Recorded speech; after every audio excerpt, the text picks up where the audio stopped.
crowd's going to be insane. We remember two of those Miami games last series. Just the level of interaction between the crowd and the players like that. I think that you got to really pay attention to that. I don't know if it shines through on TV, but I remember Pritchard guarding Butler on that play all the way down to the end of the shot clock, and you just hear the crowd kind of going, ooh. And so I was talking to Pritchard about that today, his defense, what allows him to play in this series and even other series to varying levels of degree is that he has reached a point on this team where he can defend, and he's not a negative on that end.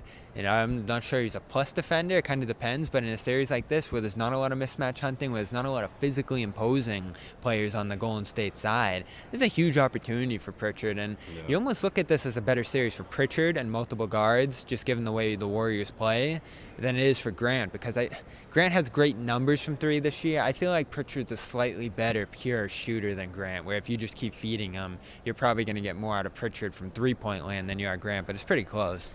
Yeah, I think you're spot on with that. And I think he's come a long way in that regard. Maybe not a long way, but he's certainly progressed into a better defender, to someone that Ime can trust out there.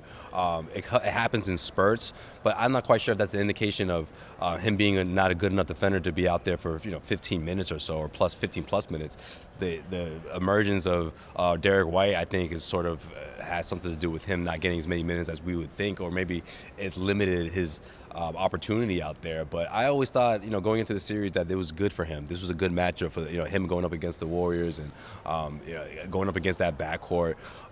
That's pretty much what I said in the Miami series. I also want to see if that could happen here, where he. Yeah, you were high on him in that series. Yeah, because he was able to put the ball on the floor a bit, take a couple of dribbles, shoot around the free throw line. I thought that opened things up because the Miami Heat just gave him that. So I looked at that as an indication of him being able to read the defense at another level. I felt like last year, man, I felt like it was really hard for him to find his way. But his rookie season, it seemed like he was, a guy who had potential to crack that rotation and stay in, for the following season. That obviously wasn't the case, but the last couple of months of the season, I think he really impressed Ime to a point where he was getting those minutes and those opportunities. So I'm still high on Pritchard. I really am.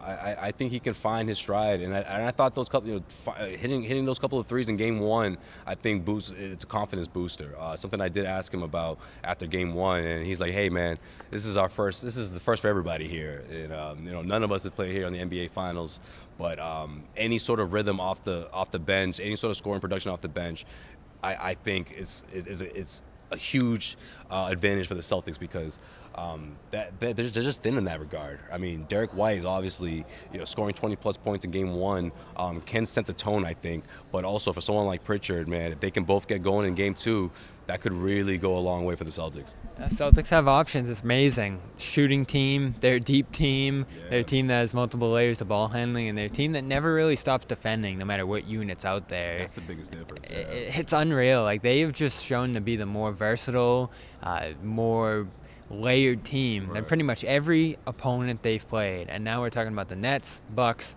Heat, and Warriors. That's about as hard as it can get, and every step of the way they've shown to be the more adaptable team.